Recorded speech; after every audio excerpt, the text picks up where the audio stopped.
Hello, you.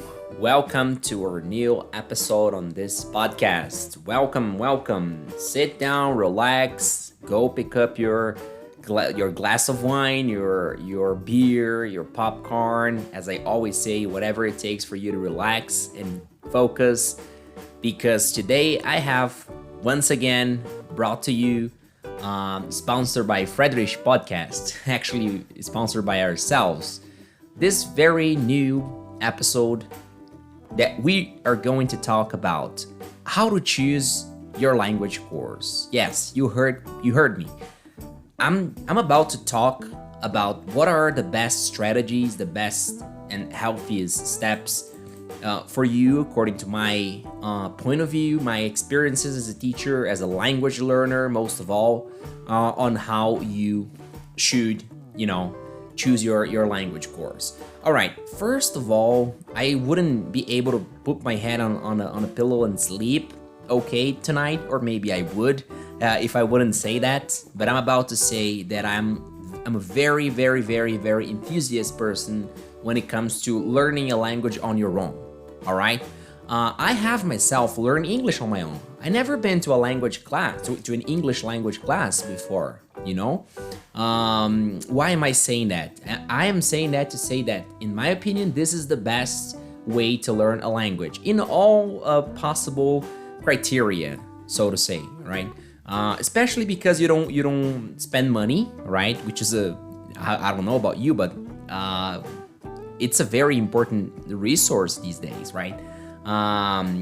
But all right, on the other hand, I have to say that this is not easy, all right? Let me just rephrase it with a little bit more of being a little bit more candid, right? A little bit more honest here, a little bit more frank. This is not for anyone to do, all right? So if you don't have this leg up with languages, and by leg up with languages I mean talent, why not? But by talent I say mostly enthusiasm. Like you really get into it, when it comes to studying languages, when it comes to reading stuff in the language you're learning, or the language you want to learn, for that matter, watching stuff online, so it's not that simple, right? It's much easier in the theory than in practice. All right, I have to say that. Okay, so wrapping it all up, this intro slash disclaimer, I am enthusiast. I definitely believe that learning on your own, like without going to language classes, is the best way. But I have to say, it's the harsh truth, I know, but this is not for anyone to do, right? You probably know what I'm talking about, all right? Okay, so am I saying with this that going to language classes is wrong? It's something negative? Of course not. Of course not. I'm an English teacher myself, right?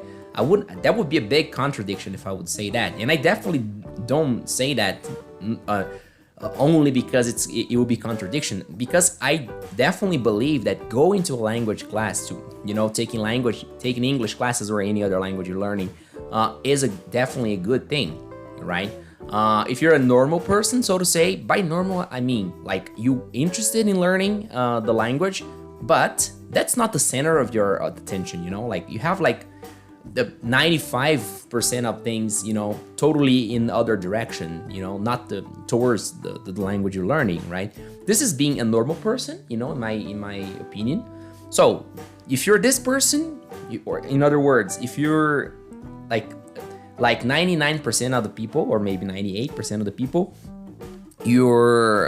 it's totally okay for you to go to take language classes. It's even more than totally okay. That's my advice here, right? Go find a teacher, all right? But what kind of teacher are we talking about? Or even better, what kind of course? What kind of English course? What kind of language course are we talking about? That's basically what we're about to jump in.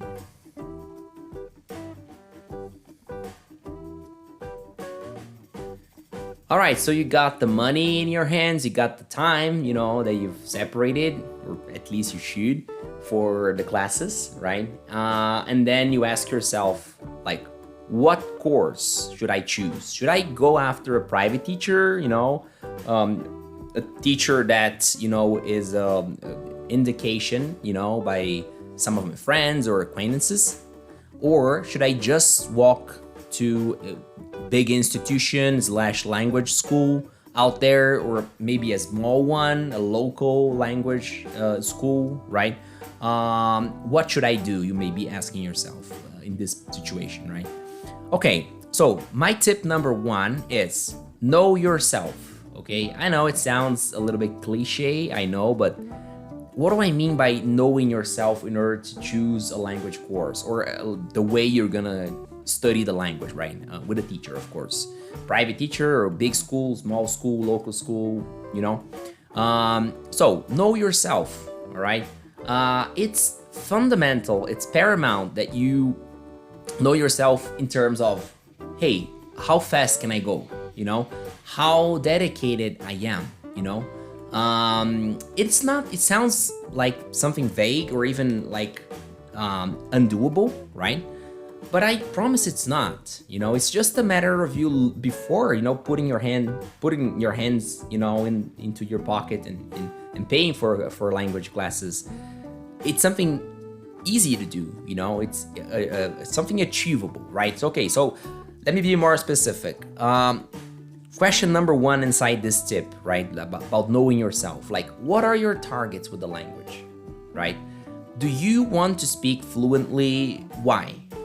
Okay, in order to increase your opportunities at work, at the market, in order to do better at the job you're in, or just to make friends, or just to watch TV, listen to music, or maybe take some trips in the future, get to know people from abroad. What are your targets, or what is your target?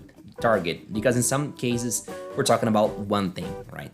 All right, so the bigger the challenge, all right, the bigger the effort, all right?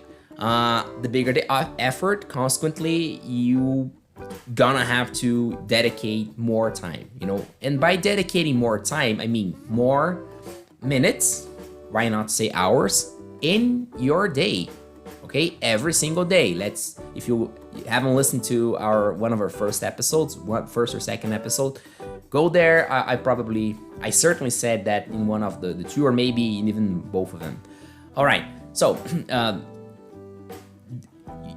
if your targets are really big, it means you will have to dedicate at least, I'm just making an estimate here, but 1 or 2 hours every day, not to mention the classes, all right? Okay, so the first thing you have to do, you have to take weeks before you definitely start having the classes. You take a kind of a pilot test, you're gonna sit down, you're gonna sit down and just define, 1 hour of your day, say from 6 a.m. to 7 a.m. where you're going to study the language. My personal opinion, the earlier the day, the better, all right? Morning, but that comes around being a morning person or not so morning person, so whatever. But sit down and set a time in which you will be 100% or the closest to it possible to dedicate to the language, but dedicate by multiple means, or by any means, if you will. Reading or trying to read something in that language, checking, and learning and exercising some grammar concept, whatever, you will of course set it up, all right, to do during that hour, or 30 minutes, I promise you 30 minutes or even 1 hour go really fast, okay? So it's not a matter of sit down and go doing lots of things and going hey, what more can I do? No, I promise you that the targets you set during that hour or half an hour of study, you will take you 30 minutes or 1 hour, easy, all right? So yeah, okay, so you sit down for 7 days or maybe 14 days, that is 2 weeks, doing that I will say simulation of study, right? Maybe for lack of a better terminology, all right? You will do that for 7 days or 14 days, you know. My recommendation, 14 days, 2 weeks, all right? Every single day. Forget holidays, all right? You will do that, all right? That's important. That's another important thing about knowing yourself. Like, you know your schedule, you know your routine, you know. If you're not a morning person, don't set the time to do, you know, this trial period, quote unquote, 5 a.m., 6 a.m., you know. Take like 2 p.m., 3 p.m. That's fine, you know, as long as you will be able to sit and commit to that, you know, thing, to that commitment, basically, of yours, all right? So that's it. If you do that for 14 days, it means you're really focused. If you fail in at least or more than 25% of that period, so if we're talking about 14, math's not my forte, but if you fail like out of say 10 out of 14 days or 9 out of 14 days or something like that, my opinion, my humble opinion, respectful opinion, I think you should reconsider starting off the classes right now, right? Of course, the classes you might argue and you would have some point, right? I'd say the classes wouldn't be every day. All right, I get it, but as long as any class will be as effective as possible, or even just effective, you have to dedicate every day. Maybe not 1 hour, maybe not 30 minutes, but at least 15 minutes every day. You have to have a consistency. You have to have discipline in order to keep the language coming, you know, around your daily basis. All right. So that's what I'm talking about. Knowing yourself. Oh, so just to close it off. Know your weaknesses and know your strengths. You know, what you ask yourself, what am I good at? Am I good at committing? Or perhaps I'm not so good at commitment, you know? Am I a disciplined person, or maybe not so much? You have to ask yourself these questions, and you have to come up with you have to answer, you know, sincere, you have to put sincere answers out there, you know? So you write them down and you just set up a plan that you will be able to fulfill. The plan here, I mean the trial period, okay? So if you go through the 14 days with 100%, you know, achievement, you know, like all the 14 days you've been there, no matter the quality of the 1 hour you spend there, you know, as long as it's not like faking, you know, like just sitting and faking your studying, you know, as long as we're not talking about this, fine, you know, no matter the quality, really, you know, this exception only, but no matter the quality of the 1 hour or 30 minutes you spend there during this trial period, you know, it means you're ready to take, you know, and choose a language class, you know. So let's jump into the tip number 2. So tip number 2 goes a little bit alongside with tip number 1 in one specific point. It goes, choose the best time to study, all right? Going back to the are you a morning person or you're a night person thing, it is very important. It's fundamental that you understand what is the time, the period of the day in which you have less distractions possible, right? That's why I advocate for the early morning, you know, period, like 6 a.m., 7 a.m., where most people are still in bed or getting up, or, you know, no one's gonna call you or text you during breakfast. At least it's not normal, right? So you have the you know, the minimum distractions possible, right? And of course, your attention is, you know, the best during that period, you know. How do you do that?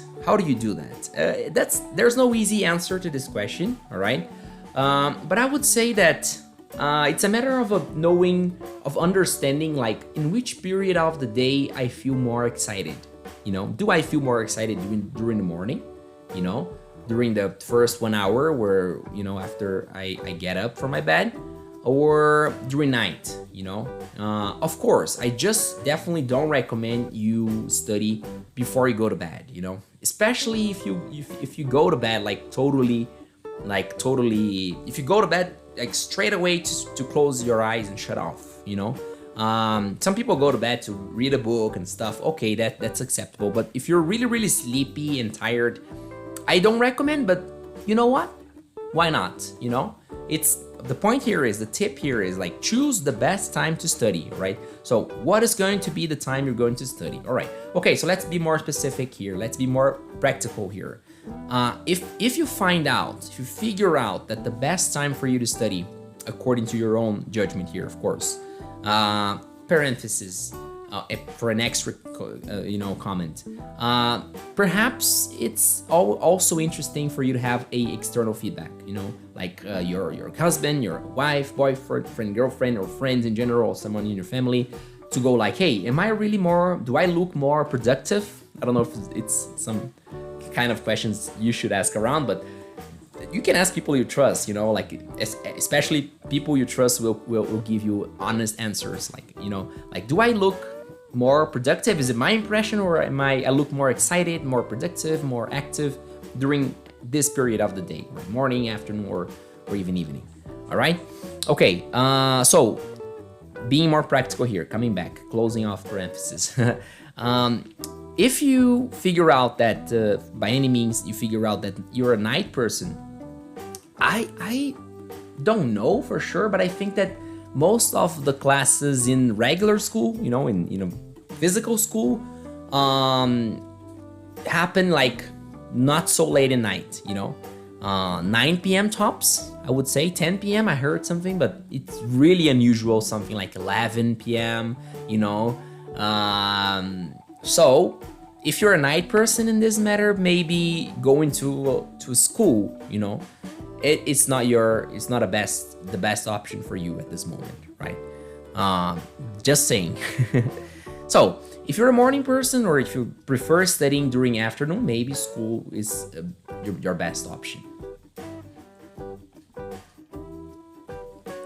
Okay, so tip number 3, set your goals in the calendar. All right, what do I mean by setting your goals in the calendar?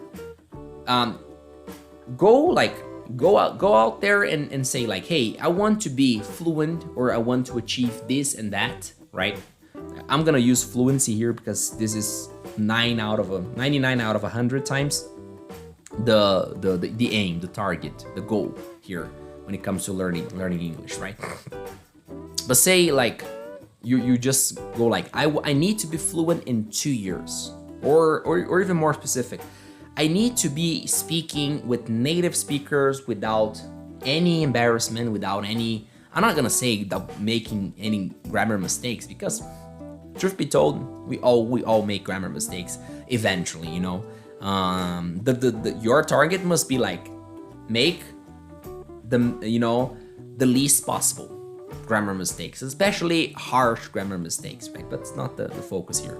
The focus is like, you have the target of speaking with people out there in the streets, or or wherever you go in the English-speaking country, or even in Brazil, no problem, in 2 years. All right, so you set and you write the list, like, what am I going to do? What are the steps I'm going to take until the 24th month, aka the end of the second year of studying, right? You can, it will be interesting in this point for you to ask help from a language teacher, friend of yours, or someone, even you can pay this person to help you out there, but just to send you a list of topics that he or she considers more important, or even important to as steps to be to be passed by, basically, to be climbed out. And then you have the list of topics, right?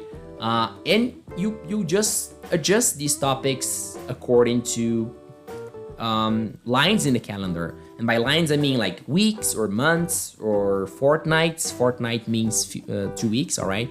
In case you don't know. But you just put there like, hey, in this first week, I'm going to learn this and this and this points, right? These and this and these points.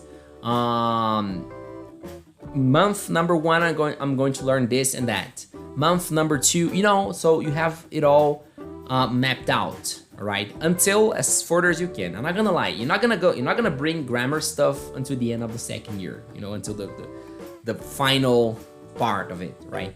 But at least in the first year, you're gonna have grammar stuff, you know, provided that you're not like, you know, binge studying, meaning like studying like 10 topics per day, you know, which I don't even know if it's healthy, okay? But again, it's totally up to you, right? When I say calendar, I'm just using a 2-year period as a complete example, all right?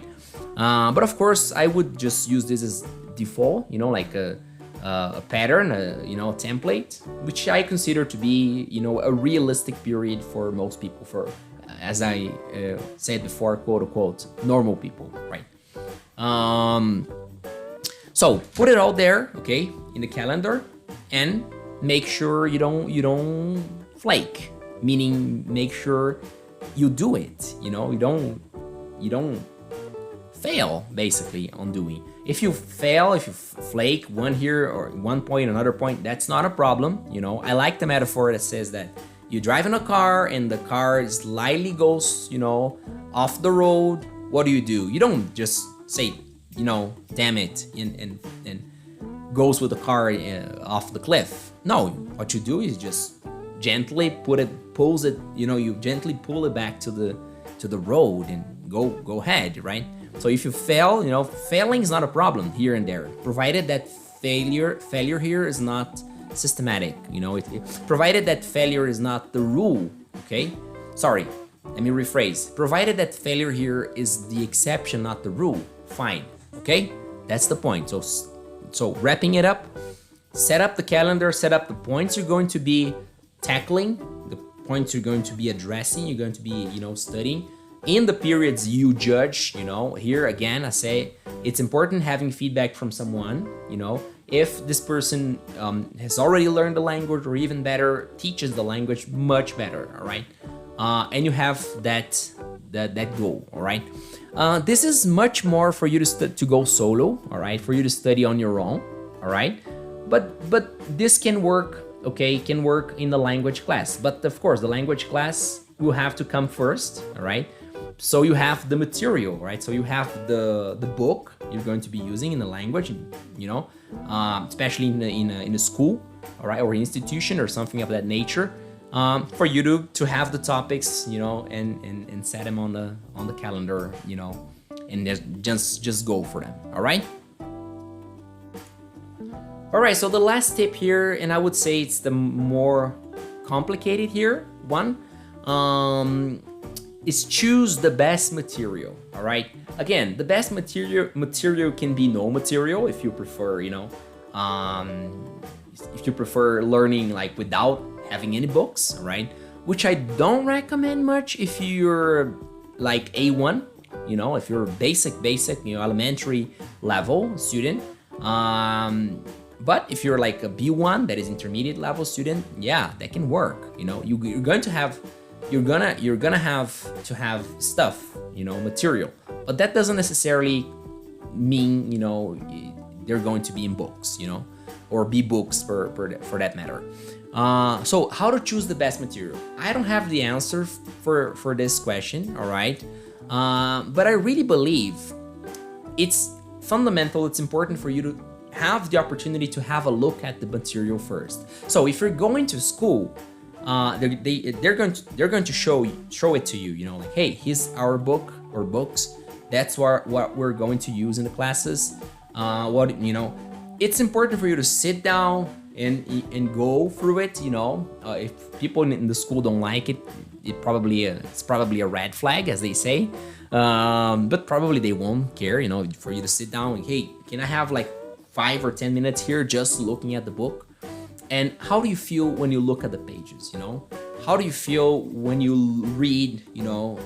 Of course, you're not gonna be reading, but you're going to be skimming through the book, like meaning reading, you know, chops of phrases and having an idea of what the book's got, right? What is the material like, basically, okay?